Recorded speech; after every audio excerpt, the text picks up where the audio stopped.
Alors, je vais revenir sur la vidéo précédente et sur le lemme qui a été prouvé, qui est le lemme de Gessel-Vienno. Je veux faire un zoom sur ce lemme. Des lemmes, vous en avez rencontré certainement.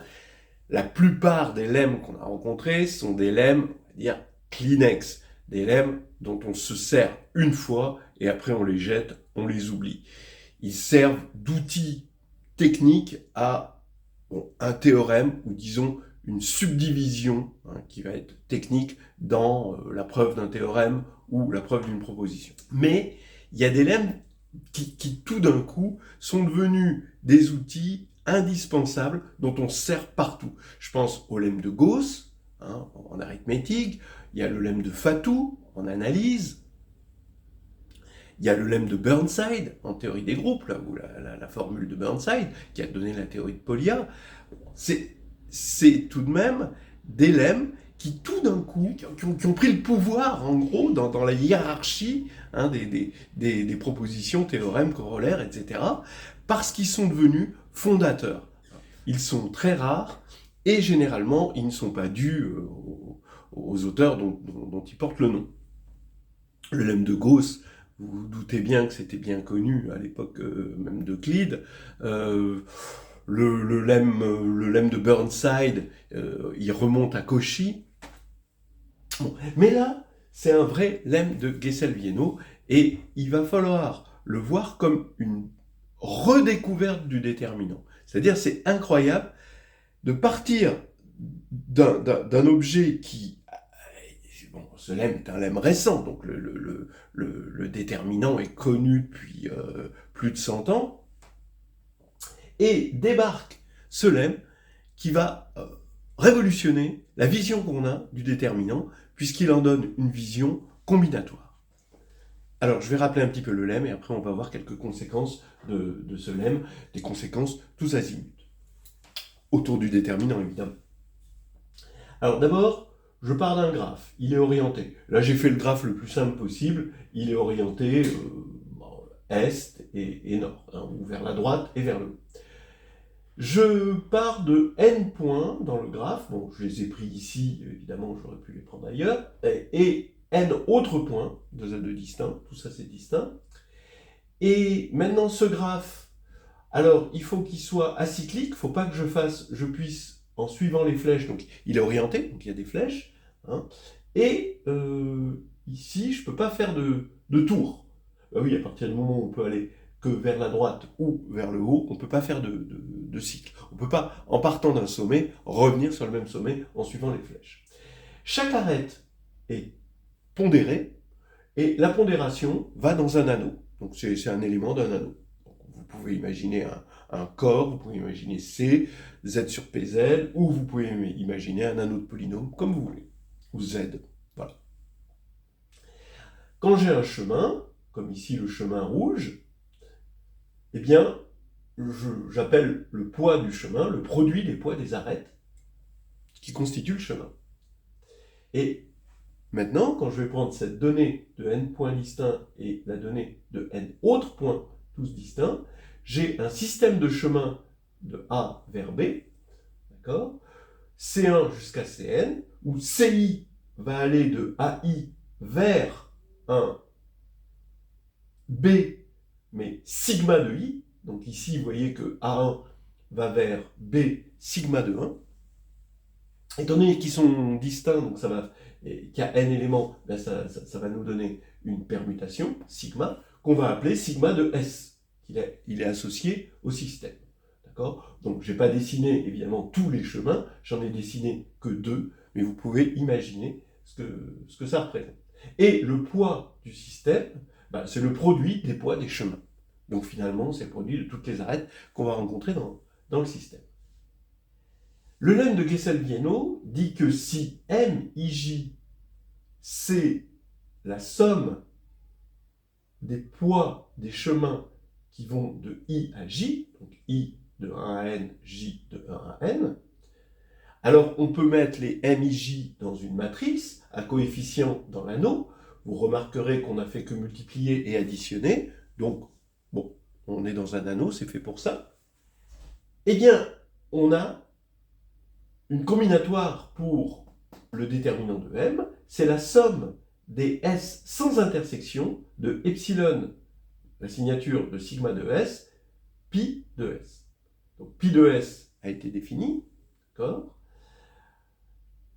S va aller sans intersection, évidemment, donc c'est tous les S qui vont des A vers les B, d'accord ?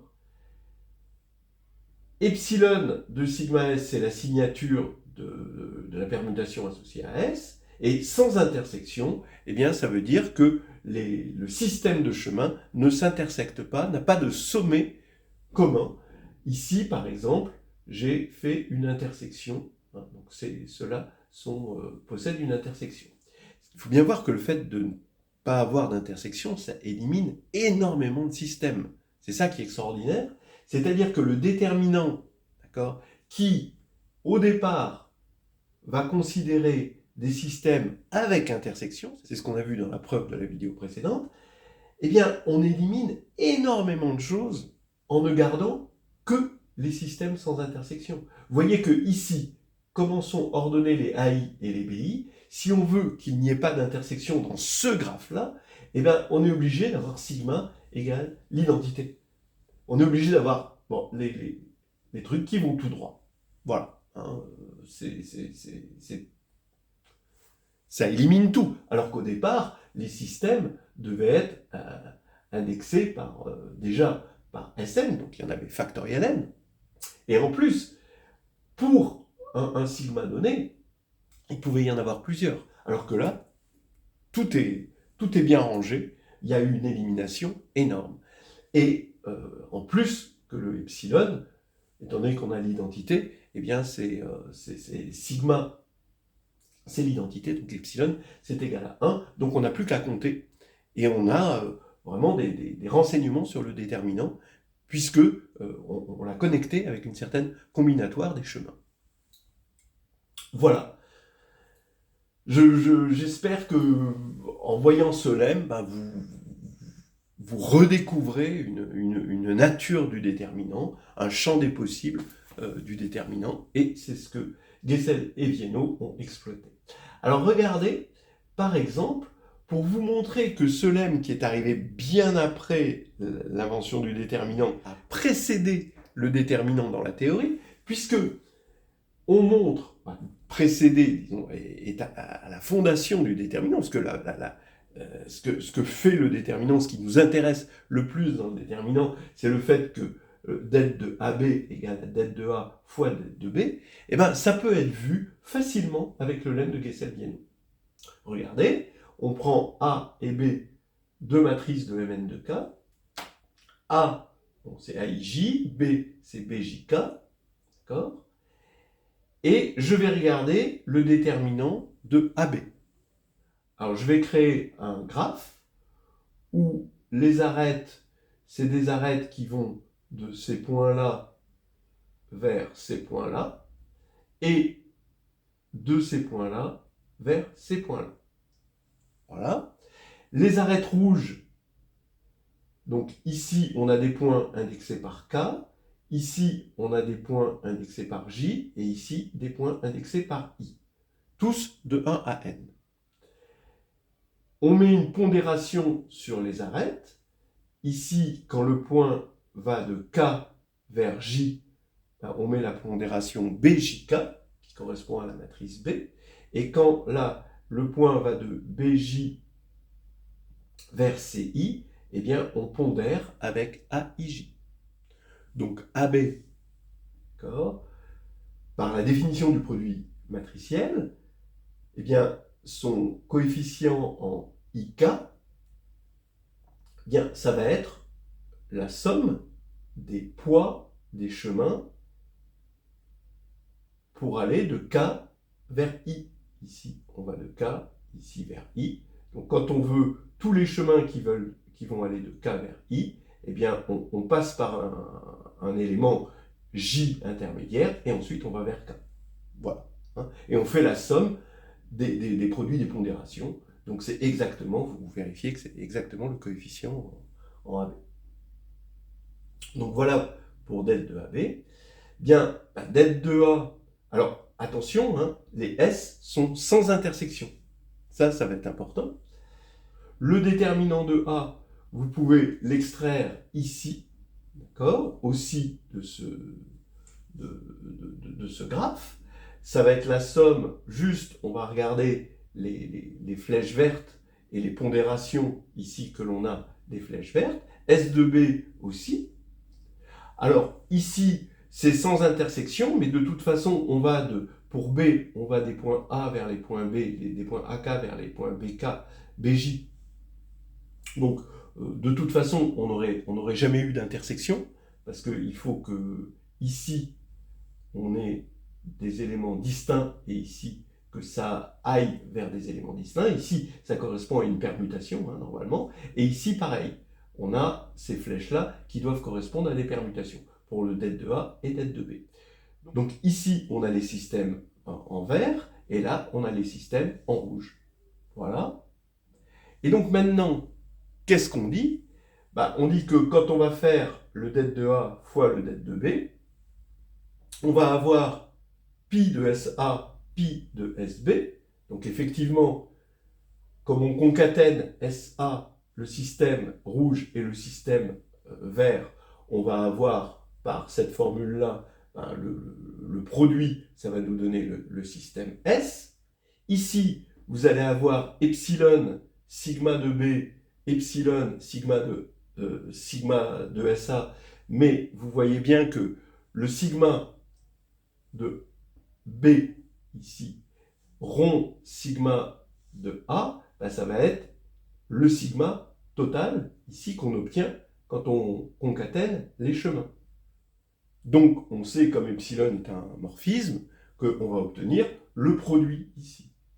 Donc là, quand on va faire le produit, on va se retrouver avec des epsilon de sigma S, où ce sont des systèmes concaténés, fois pi S, ici.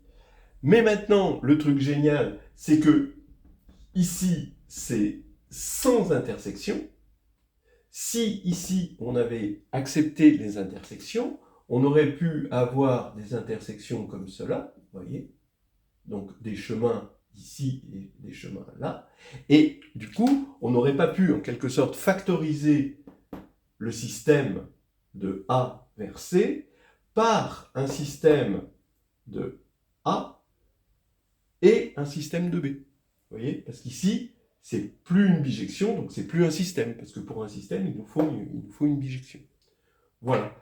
Donc on a exactement, donc quand on va multiplier det de A par det de B, et en utilisant la formule de Guessel-Bienot, on va avoir exactement tous les systèmes, et pas plus, et pas moins, qui constituent AB. Et donc on a det de AB égale det de A, det de B, qui est vraiment la formule fondamentale du déterminant. Voilà. Et le lemme qui vient se poser avant cette formule fondamentale, c'est extraordinaire. Vous voyez. Et on peut même, et c'est pas difficile, regardez, la formule de Binet-Cauchy, qui est une généralisation de cette formule-là, eh bien elle devient triviale avec le lemme de Guessel-Bienot. Hein. Pourquoi? Parce que c'est exactement la même chose. Alors, det de AB, c'est égal à la somme des det de AZ, det de BZ, quand Z parcourt les parties de 1 à R à n éléments. Alors, on peut toujours supposer R supérieur ou égal à n, parce que si R est strictement inférieur à n, cette matrice qui est n va être de rang au plus R, et du coup, le déterminant va être nul, parce que son rang est strictement inférieur à n. Voilà. Donc, bon. Donc ça, c'est pas intéressant. Et du coup, c'est vrai que la formule est vraie, reste vraie. On fait une somme sur l'ensemble vide, hein, ici, parce qu'on va choisir des parties Z à n éléments dans un ensemble à R éléments. Bien. Alors, AZ, donc c'est la sous-matrice où on prend les n lignes, mais les n colonnes correspondant à Z. Et B, c'est la sous-matrice où on garde les n colonnes, mais on prend les n lignes correspondant aussi au même Z. Voilà.